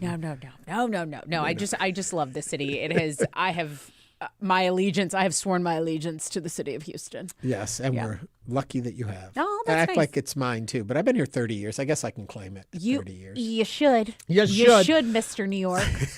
Also, that was a little last-minute plans. That comes tomorrow. Today is Current Obsessions. So we want to know what yours are. By the end of the show, you will be hearing from Tessa and myself what our current obsessions are. How can you share yours? These are the things that occupy all your free time these days. Email them to us, talk@hellohouston.org. You can add them over in the chat that's going on our YouTube channel. You can put it in there and we'll gather those up. Or just hang by your phone and give us a call when we get to that segment. We love to talk to you about them. Want to know, what book are you reading? What TV show are you streaming? What movie can't you wait to see? Is there a piece of music that just keeps playing in your head? Is there a hobby you've taken up that you're obsessed with? Let us know. That's all. Coming up. Please. Please. Also, Texperts. Ever wonder about the seal of the city of Houston? What does it all mean? What are those objects? Why are they there? Well, Brandon Rottinghaus is getting ready to tell you all about it in his latest edition of Texperts. But first, as always, it's the headlines. A federal judge refused to order Texas to extradite an ICE officer charged with shooting a man and lying about it during the immigration crackdown in Minneapolis. Christian Castro is charged in Minnesota with assault and then falsely reporting a crime. Minnesota authorities have sought his extradition since his arrest, but he remains in custody in Brownsville, Texas. Under Texas law and barring extradition, Castro must be released after 90 days of detention, which is today. So Minnesota officials believe he could flee the country because he has made calls from jail to a woman in Mexico talking about marrying her and buying a house in Mexico when he is released. This is all according to the lawsuit. Prosecutors say Castro also falsely accused the victim that he shot and another man of attacking an ICE officer with a broom handle and a snow shovel, which surveillance later revealed that wasn't necessarily the truth. What are your thoughts? You can call or text 713-440-8870. I just don't understand why this is happening. Or should I say why it isn't happening? It's a bad precedent to set. It's terrible. If someone committed a crime in your state, I mean, in good faith, you should say, okay, this is it. But as with everything else that we are learning, there are dangling carrots, there are tantrums being thrown, and there are straight up laws that are just being disregarded and avoided for the sake of politics. Right. I can't help but think we're in an election season. And this way you can say, look at that. We stood up to that. We're protecting our law enforcement, our folks in ICE. It's bothersome to me that this is not happening as it should happen, and I don't see what's going to happen. And it'd be interesting if he flees the country, then does that kick back on to Governor Abbott and say, look at that, you allowed him to go free? Or do they argue, hey, he's out of our country now, not a problem to us? It's just another law being broken and another rule being bent for someone who, I guess if you are an ICE agent, you're above the law in any sense, and it's awful. It's awful. I want to move on. All right, move on. The city of Houston would agree not to absorb the sprawling Woodlands township as part of a $50 million agreement considered by the city council on Wednesday. In exchange for a series of payments from a joint city township fund over the next 3 years, Houston would affirm that it has no intention to annex the master plan community of more than 110,000 people. In 2017, the Texas legislature approved a measure ending forced annexation. Instead, residents in an area up for absorption must approve the move before it can proceed. This happened, I think Kingwood is a good example of this. Remember, the city absorbed the well-to-do Kingwood neighborhood in 1996 despite fierce pushback from many of the approximately 50,000 residents at the time. What are your thoughts? The Woodlands Township has a tax rate 3 times lower than Houston's, and they have a nearly $43 million generated in sales tax revenue. So the Woodlands is doing fine all by themselves is what I'm gathering for this story. But what are your thoughts? You can call or text us. Yeah, 713-440-8870. It's funny, when you talk about what happened with Kingwood, I had moved here in 1996, and this was going on. And I thought, your city can just say, we want this city too, and just take it?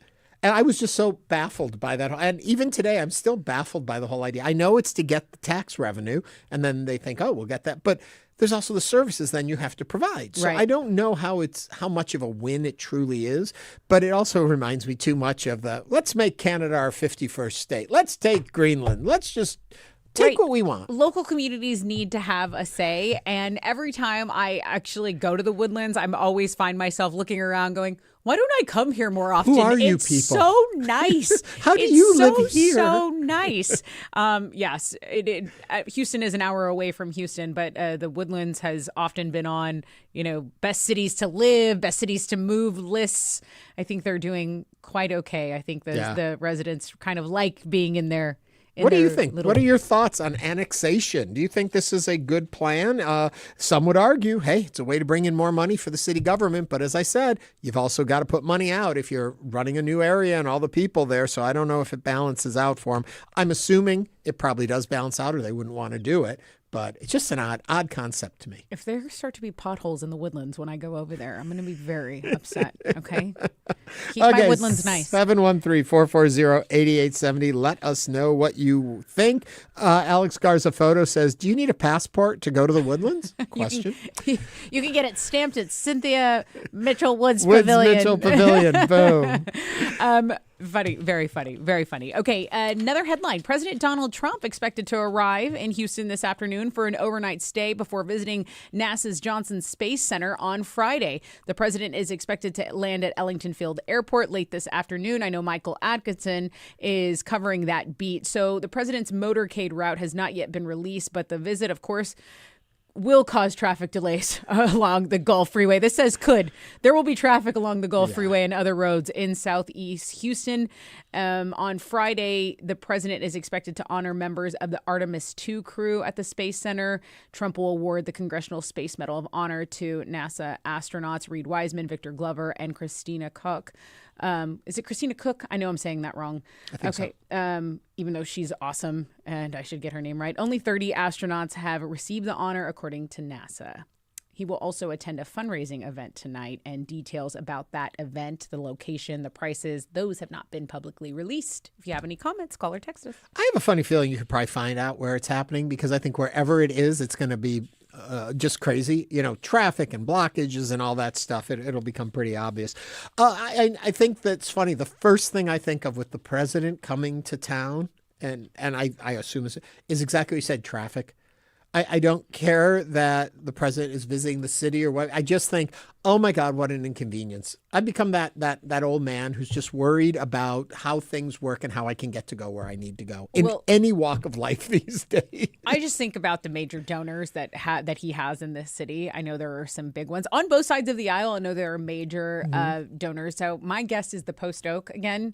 I think he's there before. Yeah. There's a lot of talk. This is a fundraiser that's going to be helping out Ken Paxton, who has had a lot of trouble raising money, it seems, and that this is one way to help him in his race for the Senate. So we'll see how influential that is. I am curious to see the reception at NASA about this. Yeah. Well, we'll know. We'll have boots on the ground over there. We'll have We do. good Michael old Atkinson is Michael there. over there. We'll see if it wraps up in time. Maybe he'll give us a call tomorrow during the show great. and we can find out exactly what's happening as the president. What are your thoughts on the president of the United States visiting us right here in our fair city? Maybe, and he's not going to stay for our birthday. Oh wow! Yeah, that would be nice. He's going to Dallas. He's got something in Dallas too. He's doing a whole swing through little here. Texas tour. Yeah, a little tour. Texas 713-440-8870. I will say, let's grab a call first. Chuck is on the line from Rice University with his thoughts on the Woodlands becoming our 51st state. What do you think, Chuck? Well, thank you for letting me on. The notion that their taxes are 1/3 of Houston's, what that means is that they're not providing a lot of public services that Houston has to provide, and that get used by a lot of the people who live in the Woodlands because they commute to Houston to work. And so I think annexation is not a bad idea. Those people are, taking advantage of services that are provided by taxes that we pay here in the city of Houston. Mm-hmm. That's a great point, Chuck. That's a great point, because you do have a lot of people. You'll see that freeway backed up. Everyone coming in one way in the morning and then headed back up north in the later afternoon. So that is a great point. Thank you for calling. Thank you, Chuck, for calling in. Okay. I wanted to get through the headlines because I wanted to get to the tidbits today. Okay, I don't always get to the tidbits. Why don't you pick a tidbit and you go for it? I got tons of tidbits for you today, but my favorite one, and this could almost verge on my obsession today, but it's KFC China has unveiled an Oreo chicken burger. And my notes say, which is exactly what it sounds like. But that didn't sound like anything to me that made any sense. So I looked it up, and I have seen a picture of it. It looks like a giant Oreo cookie, but in the middle of it, instead of the yummy white filling, is a chicken patty and then brown mashed potatoes that look kind of like the like a chocolate like sauce. a chocolatey sauce. It features a fried chicken, a thigh fillet, mashed potatoes topped with crushed cookie pieces inside a black Oreo flavored bread bun. My boyfriend would eat this. God. My boyfriend would eat this. And I bet I'm surprised I'm surprised China beat us to this one, because one thing America is good at is like getting like a meal that has 5,000 calories in one bite and being like, here's our new thing. But the flavor profile, I just don't get it. I mean, I love mashed potatoes, and the color of the mashed potatoes won't change what they taste like. And I love fried chicken, so that won't change. And a fried chicken patty, fine. But an Oreo flavored bun. It's like putting all the meal in a blender. Yeah, it's it just like, doesn't put work in the for dessert. me. I don't Would like it. you eat that? No. 713-440-8870. That was one of the tidbits I wanted to get to. Another tidbit was, tell me what you think of this. After we were talking about Meta earlier in the show, Uber has launched a feature that allows parents to view a live stream of their teen's ride. Okay. I love that idea. I do too. I like the location features on the phone. I like people to know where I am at all times. So this will give a lot of parents, put a lot of parents at ease. The teenagers are probably going, oh God, one more way for my mom to check on me. But I think involved parents are the way to go. That you're not your kid's best friend.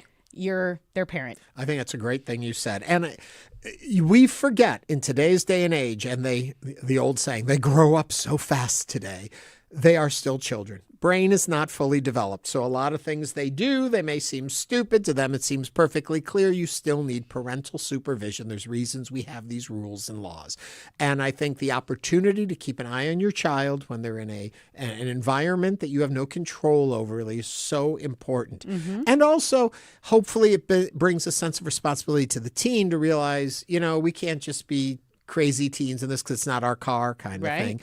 Your parents are watching, and you hope your parents are watching, keeping an eye on you because you want kids to be safe. I want this for my 20-year-old sister and brother. It's also good for security purposes for them, because if anything happens to them in the vehicle, it's being recorded also. Yep. So that's important for their own safety, not just for how they behave, but also to watch out and make sure everything is safe for them. We had a text from Jen in Clear Lake when we were talking about the extradition case for the ICE agent. Yes. She said, I just wanted to be sure I heard correctly. Is this an ICE agent planning to flee to Mexico, the same place they forced so many others to go? It sounds nuts. We don't know if this agent is planning to flee to Mexico once they are released, if they are released without being extradited. But as Tessa said, there have been phone calls to a woman in Mexico, which if you're in his situation, where you're facing prosecution in another state, I would think there's a good chance you're thinking about how do I get out of this? And that might be the ramp out that they are thinking about. But we do not know that for a fact. But it is an interesting, the irony in it writes itself. That's right. That's right. When it's convenient for you to go to a place where you are forbidding all the other citizens to come this way, right? Right, you're going over there. Right. The freeway, I guess, I only certainly works hope one his way. papers are in order. I'd hate for him to illegally enter the country. I mean, geez. Here's a surprisingly difficult story here. Target is apologizing. When will they learn? And pulled a Halloween costume. It's a clown costume from the shelves that it was widely likened to racist depiction of black people. And I'm not so much sure it's the costume actually itself, which if you see the costume, you can probably say, no, there's no other way to interpret it. What made it much more disturbing is the fact of the picture that they put to advertise it, which had a dark-skinned gentleman, child, teen, in a costume that had a mask of a giant smile. It was a clown costume with gloves and a little teeny hat. I read about it at first and thought, I can't imagine that this can be this offensive. It sounds so on paper, but what does it actually look like? And then I looked, and what bothers me the most is the level of people who have to sign off before an ad gets published did not flag this all the way along the line. I don't know how you can look at it and not see the racist implications of what you're seeing in this photo. It's very disturbing. And I think, okay, there's a photographer who took these pictures. There was somebody who put the child in the costume. There were those folks with the sheets of all the pictures, the proofs from the photo shoot that circled that picture with a red so many plank. levels of someone, layout say artists, something. webs designers, PR people, all seeing this image go by them, and not a single one stopped and said that we know of, this is inappropriate. Do not put this out. It's offensive. It's almost like it's like you test the waters of society. Like, hey, is this cool? Is this funny? Do you think this is funny? And no, it harkens back to, don't. you're probably way too young to remember this, the magic earring Ken doll. Mm-mm. It was a Ken doll that came out in the late 80s, maybe. And the Ken doll was he had frosted hair, a mesh T-shirt, a necklace that had a round metal circle on it, which in gay culture can be used for other things, a faux leather vest. It was so obviously a stereotype of gay people in the 80s. Ken? It was the gay Ken doll. But they didn't say that. They didn't. And it turns out, if I remember the story correctly, the designers who did it was like, let's see if we can get this through. And nobody blocked it. It got marketed and sold. I actually bought one as kind of a keepsake because it was so ridiculous. And so it harkens me back to that. Did somebody, you also hear about the Walt Disney animators who will put things into the film that are very adult I've heard of that. to just see if it'll gets through. And in this case, I can't think it's anything but this. It's really surprising. But Target, come on, you got to do better. Unfortunate. Okay, hey, we have one more Texans game too that I'll talk about that during my current obsessions. Okay, talk about your obsession, because coming up, Texperts, let's find out what that Houston seal is all about right after this break.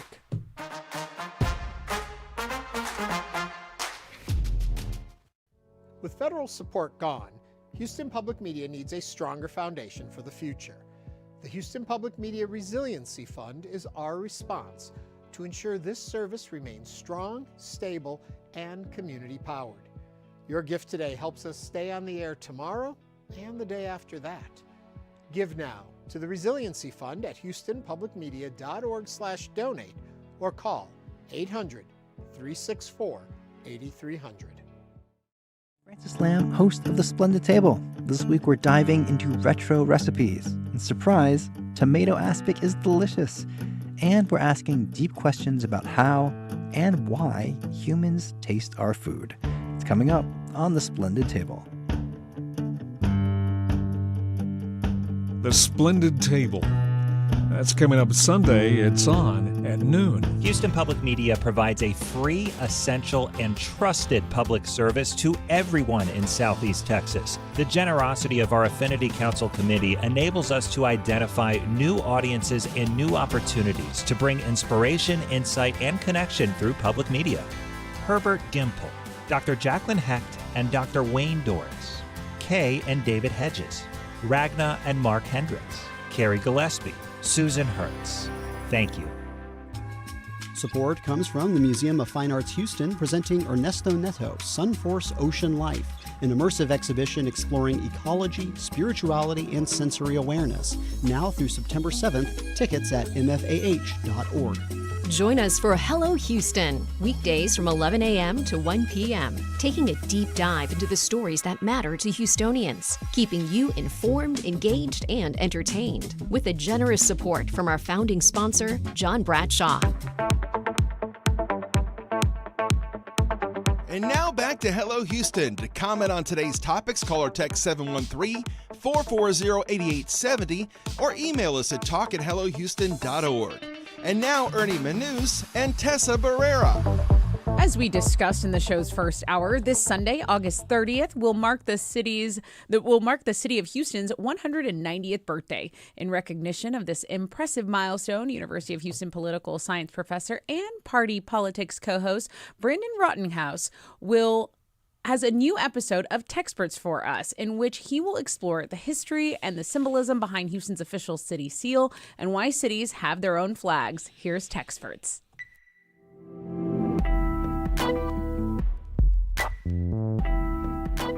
Welcome to Texperts, Houston Public Media's short primers on Texas government. I'm Brandon Rottinghaus, a political science professor at the University of Houston. Happy birthday, Houston. This month we're celebrating one of America's great cities, a city of bayous and skyscrapers, astronauts and oil executives, barbecue joints and medical breakthroughs. A city that has spent nearly 2 centuries proving that if you dream big enough, reality will eventually catch up. And nowhere is that spirit better captured than Houston's official city seal. Now, most city seals are boring. They're a collection of eagles, shields, Latin phrases no one can translate, and enough decorative leaves to make you wonder if the city was founded by a landscaping company. But Houston's seal is different. Houston's seal contains a train. Here's the funny part. When Houston put a train on the seal in 1840, it didn't actually have a railroad. That's right. The official symbol of Houston was a train that wasn't going anywhere because there were no tracks. It's arguably the most Houston thing imaginable. Houston has been putting its ambitions ahead of reality almost from the beginning. Houston was only 4 years old when city leaders decided it needed an official seal. On February 17, 1840, Mayor Charles Bigelow received authorization from City Council to obtain a seal for the city of Houston. A week later, the council approved the design created by a former mayor and state senator, Dr. Francis Moore Jr., who was paid $50 for the work. Today, that might buy you parking downtown for a couple of Astros games.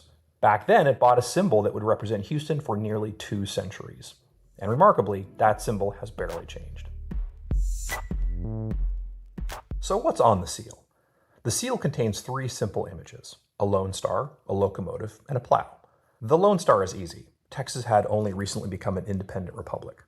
Houston had even served as the capital of the Texas Republic. The plow represented agriculture, the farms, ranches, and fertile lands that drove the young Texas economy. But then there's the locomotive, the train, the symbol everyone notices, and the symbol that makes no sense.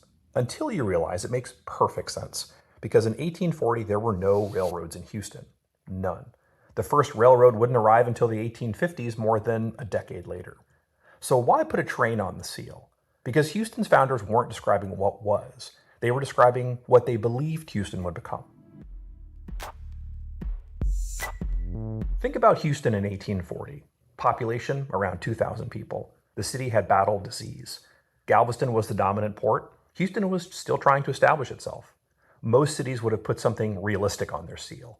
A boat, a swamp, maybe a mosquito. Houston instead put a locomotive on its official emblem and essentially said, "Trust us, we're going places." The train wasn't a reflection of reality. It was a prediction, an aspiration, a civic vision board. The founders were betting that railroads would someday connect Houston to the rest of Texas and the nation. And they were right. Very right. By the late 19th century, Houston had become one of the most important rail centers in America. The city had reimagined itself as a transportation hub, and it became exactly that. The more you think about it, the seal perfectly captures Houston's personality. Houston has always been a city that builds first and worries about details later.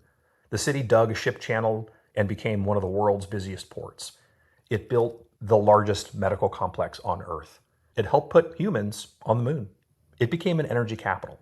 It became one of the most diverse cities in America. Again and again, Houston has operated on a simple principle. Imagine something enormous, then go build it. The locomotive on the seal was the earliest example of that mindset.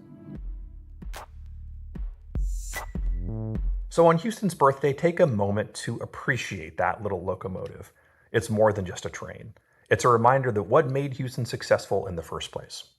Long before there were railroads, long before there was oil, NASA, the medical center, professional sports championships, or a skyline stretching across the horizon, Houston's leaders made a choice. They chose optimism. They chose ambition. They chose to put tomorrow on the logo before tomorrow arrived. And for nearly 200 years, Houston has been catching up to that vision. Happy birthday, Houston. Today on Texperts, we talked to Justice Charles Spain, who is a longtime Texas appellate lawyer and jurist who served on Houston's 14th Court of Appeals from 2019 to 2024. He's board certified in civil appellate law, but more important for us, he's a nationally recognized vexillologist. That's the study of flags, a leading authority on Texas flags and seals.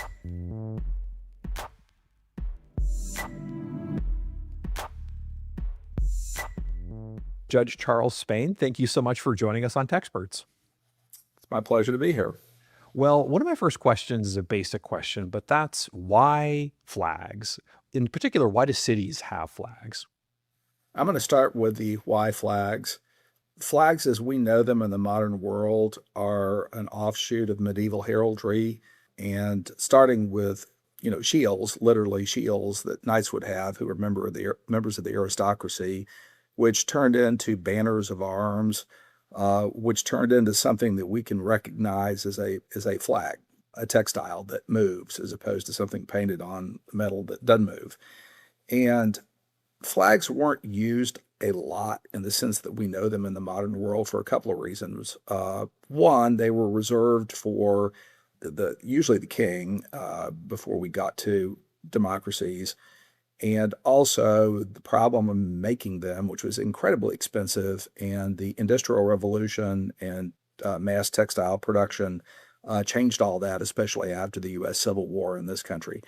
When you came to the United States, obviously you didn't have a figure unifying the country like a king. And George Washington turned down that offer. And so we kind of muddled along about what the primary symbol of the United States was, which basically became the eagle until the Civil War. And for a number of reasons that take too long to go into right here, after the U.S. Civil War or during the Civil War, the United States flag, especially the one taken down from Fort Sumter and paraded around the North to raise money for the cause, became kind of a holy object. And it was cheap to produce a lot of them after the Industrial Revolution. And you saw U.S. flags everywhere. Yeah. It makes a lot of sense that we have nations have flags, even states to some degree have flags. But why do cities have flags? Well, first off, most states did not have them because the overriding feeling is that it was somehow an affront to the national flag to be flying another flag. And so you don't start seeing U.S. flags until the end of the state flags, until the end of the 19th century and into the 20th century, especially by the time of World War I, where a lot of state militias were federalized and sent off to the Great War. And after that flag became important because people died for it.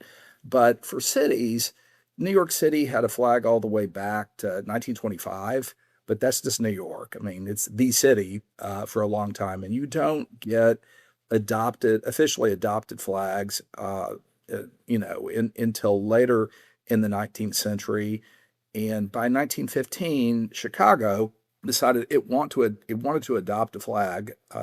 So it sent out letters to major cities in the United States asking what their flags were. And that kind of set off a flurry of people thinking like, well, maybe we need to get with the flow and, do something about it, especially also with people understanding the upcoming war that everybody knew in 1915 that was going to happen at some point. The content of the flag is really interesting too, and there's a lot of variation. I want to ask you about some of that in a minute, but I specifically want to reference the Houston flag.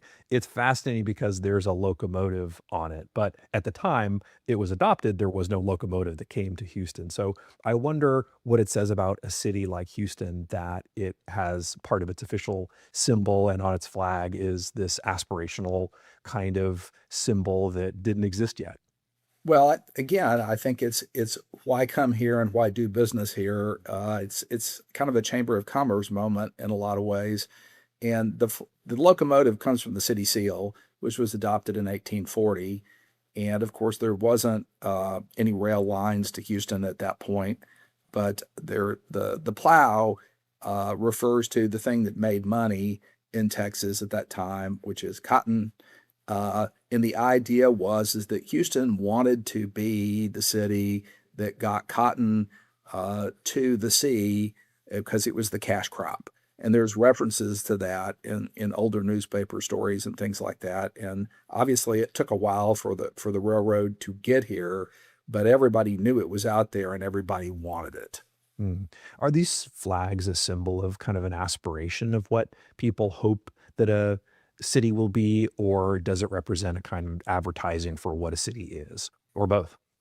I'm going to start off by saying kind of neither, because city flags in the beginning were typically the city seal, on a banner. And you would see them only in city council chambers, and you kind of still do in a lot of places. And so I think city flags, although they were adopted, there still was this kind of feeling that we don't want to cross this patriotic barrier with the preeminent symbol of the country. And obviously here in Texas, I mean, we had a flag that was our national flag. And so the Texas state flag, de facto came from the national flag. And, how much that flag was actually used until the 20th century is a subject of some debate. But again, a lot of it comes into kind of a liberating idea that we're going to use these as symbols for, look at us. And in 1915, the ship channel had been opened, and the reason for the emergency that the Houston City Council stated that there was an emergency and we need to have a city flag was that they wanted to have flags at the Port of Houston, there at the ship channel. And I don't think it was immediately motivated by Chicago, but it probably got their attention too, if the timing of that was, at the same time. Interesting. I want to ask you about the Chicago flag and maybe to some degree about other flags, because those kinds of flags get represented pretty often around a city like Chicago. I spent a lot of years there for college and graduate school. And one of the things you see is it show up in advertisements, or it's manufactured as part of a kind of local beer chain. You see that happen in other cities too. I have a friend who's got a DC flag tattooed on his arm. So why is it that some flags become part of a kind of civic identity, or maybe part of a cultural moment for people, whereas others don't? And I guess I reference this to note that people rarely fly the Houston flag, and I've never seen it on a tattoo for anybody. I think that's a design issue. I mean, you've got to get something that catches the public opinion. I mean, obviously the District of Columbia flag, which is de facto the city flag because it's one and the same, is George Washington's arms that have been parsed. I mean, they've actually talked about changing it, but I really don't see that happening. I mean, I think people like the DC flag. And again, with Chicago, it's a simple design. I mean, it's, three colors. It's got the 4 stars.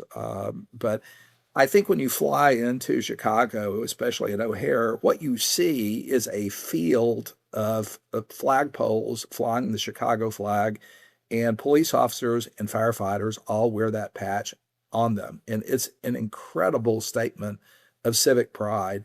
But Chicago, decided that it was going to be and take over as the second city in the 19th century and into the 20th century, and it did. I want to ask you about the possibility of changing a flag. Obviously, the civic nature of the city changes, the economic design of a city changes. Like you said, these things migrate from objective to objective. So I suppose I'll kind of give you carte blanche to redesign the Houston flag. Would you redesign it? If so, how would you change it? Or would you leave it as is because it works?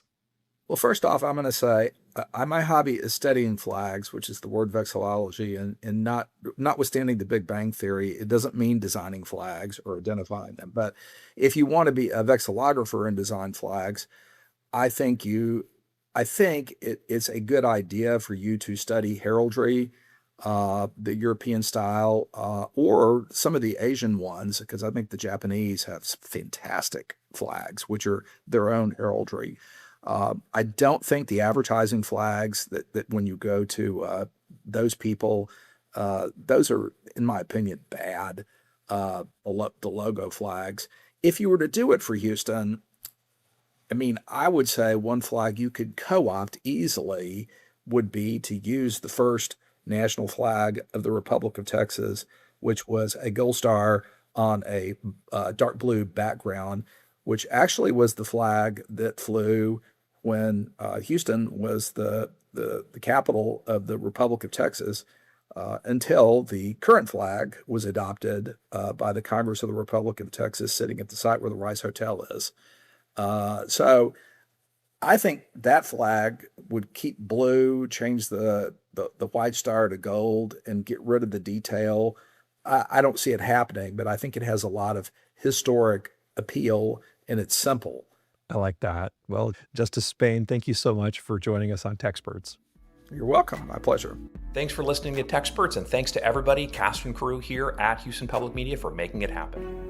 That was Brandon Rottinghaus, University of Houston political science professor, and just happens to also be the co-host of Houston Public Media's Party Politics. He spoke with Charles Spain, a former judge for Place 4 of the Texas 14th District Court of Appeals and a nationally recognized vexillologist. Yep. Did I get it right? I learned that word today. Yes.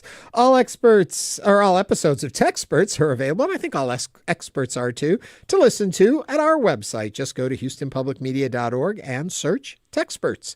Okay, coming up, Tessa's favorite part of the week. We're going to be talking current obsessions, and we want to know yours. Start sharing them with us. This is the time to call in. 713-440-8870 or email them talk@hellohouston.org. All right, we're going to take a break. We'll be right back.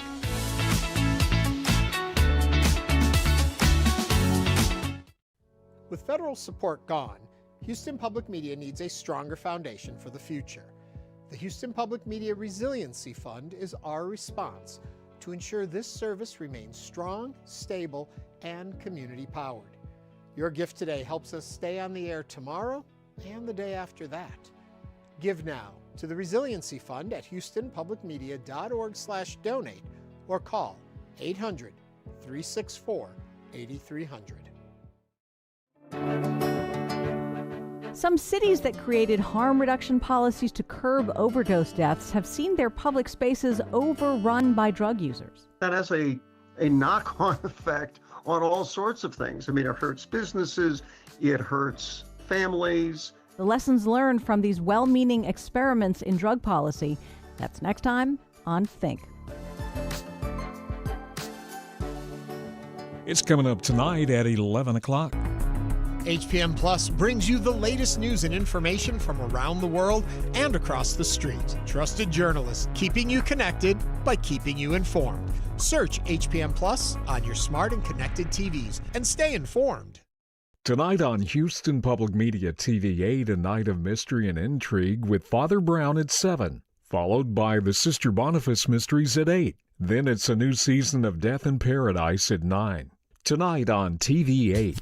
Support comes from Moody Center for the Arts at Rice University, presenting Radiant Geometries. Contemporary artists explore expressions of math, science, and technology through indigenous knowledge. Reception September 4th, 6 to 8 p.m. moody.rice.edu.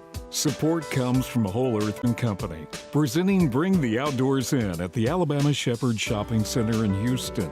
Animals, drinks, plants, and fun for all ages. Saturday, August 29th, 11 a.m. to 2 p.m.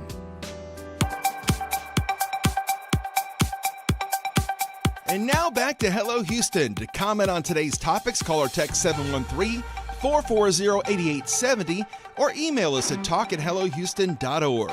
And now Ernie Manous and Tessa Barrera. And now, drum roll, please. Finally! It's time to dive into our current obsessions. I read this every week. It's a rundown of things that are currently taking over all our free time. A current obsession is a TV show you run home to continue, a song that you keep playing on repeat, that audiobook that makes you drive an extra mile in your car. You get the idea. And before we jump into ours, what are yours? We want to know. Let's see. What's trending on X? You know what I did read that was interesting that was trending? Tell me. Everyone's got Cher Cher was trending. And you are want to you know sure? the reason why? Are you sure it wasn't you? You? No. The else? reason she's trending Why? is because Dolly Parton passed away, and everyone's worried about 80-year-old icons. Oh my And so that gosh. puts Cher back up, and the Cher's people are fine. concerned. They're checking in. Stay safe, Okay. Cher. Okay. That's been trending. Yes. Keep an eye on our girl. Anyway, you're looking at the list that we've gotten in so far.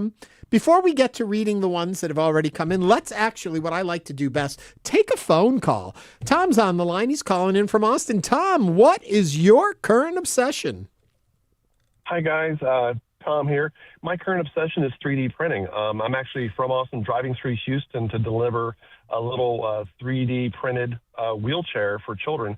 I volunteer for an organization called Make Good, and they connect families of children with mobility challenges to vetted volunteers who 3D print custom toddler mobility trainers, TMTs, completely for free for the requesting family.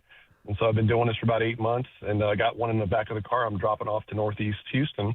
Heard your show, and I'm like definitely obsessed about this, like helping the kids out that have disabilities. What a great That's obsession. Awesome. You know what I like about this obsession, too, is we hear so much about 3D printers, and we always, as Sean Teare, our DA, was saying earlier, we look at the harm it causes. It's wonderful to hear about a positive story of something that really, these 3D printers are just tools in our homes, and you can use them any way you want. And Use in them your for case, good. you're using them for good. Thank you, Tom. Absolutely. That's great. And if people are interested in learning more about your program, is there anywhere they can look to find out about it?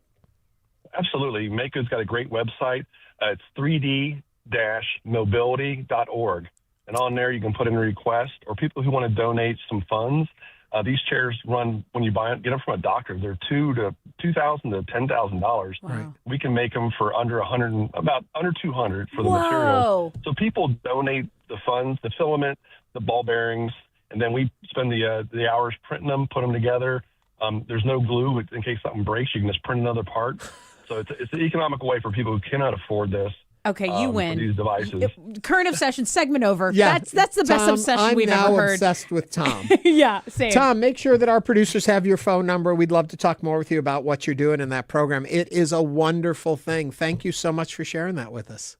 Love your program. Happy birthday, Houston. Woo! Thank you, Tom. And Tom calling us, he's in Houston, but he's from Austin. You know, anyone, anywhere can listen to our show. Just go to YouTube and you can watch us every day live. So if you're not in the area, you can still see what we're up to.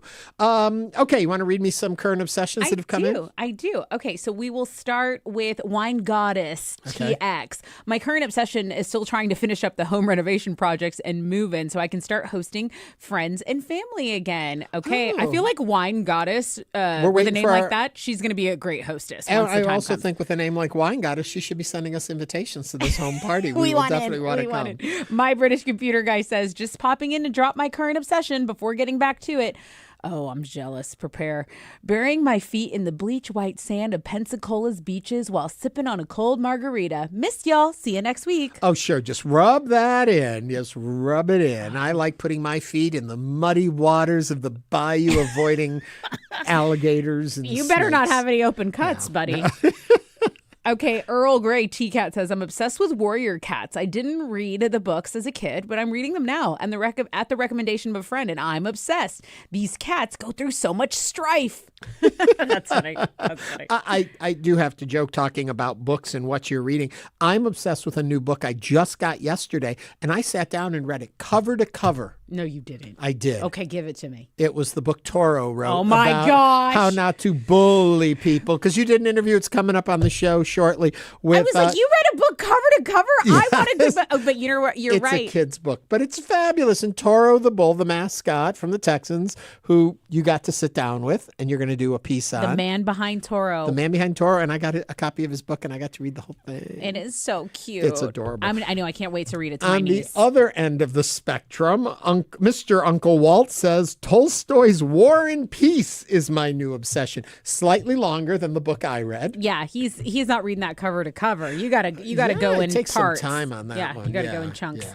Okay. Those are some that have come in. Keep sending them to us or call in 713-440-8870. We want to know your obsessions. Okay, Tessa, you're up. Well, What's yours? since you talked Toro, the Houston Texans officially released their new rivalries alternate uniform. I'm kind of obsessed with it. I didn't want to be. I never want to be because I'm like, it's a New Jersey. I don't need to buy a new jersey every season to be cool and know that I'm a Texans fan. I just am. But nah, I want the jersey.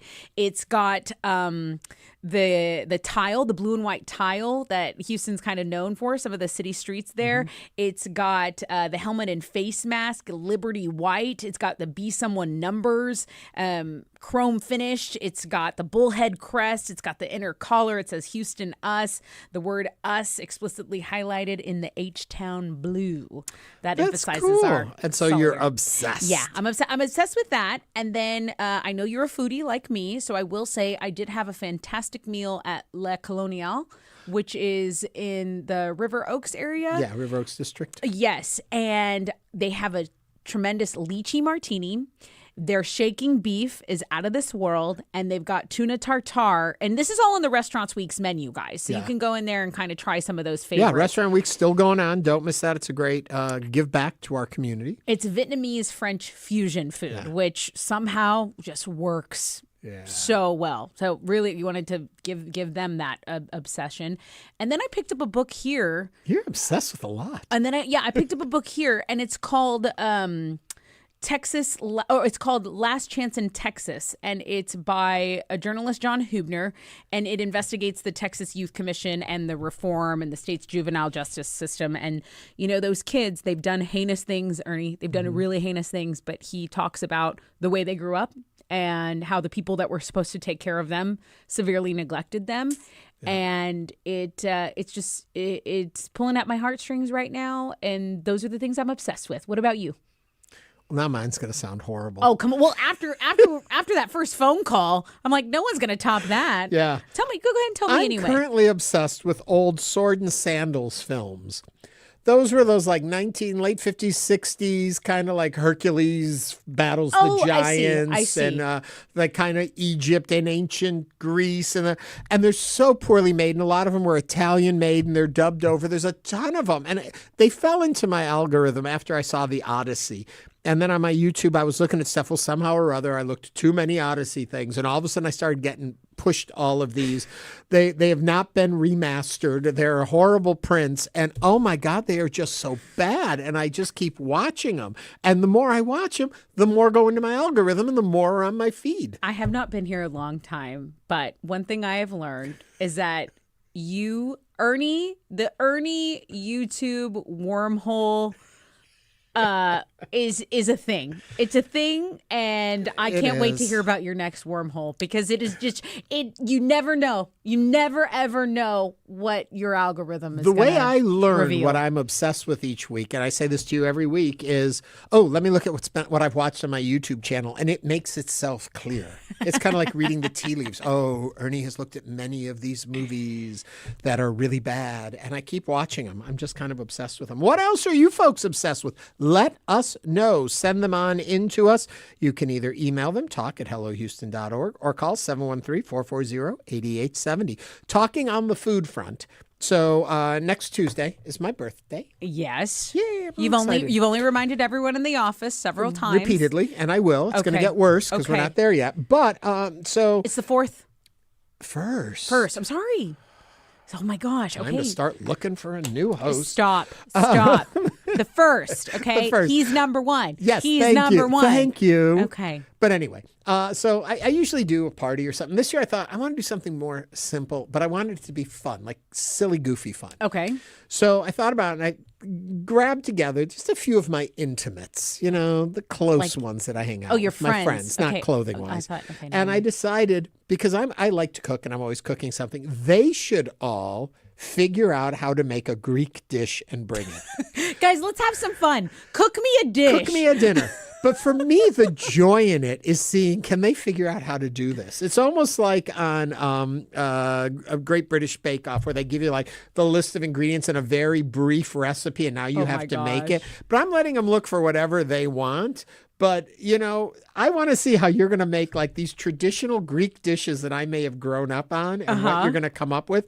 And all we've given was a sign-up sheet, not to tell them what they have to do. And there's only like 8 people trying to figure it out. Okay. So it's not a whole bunch of people.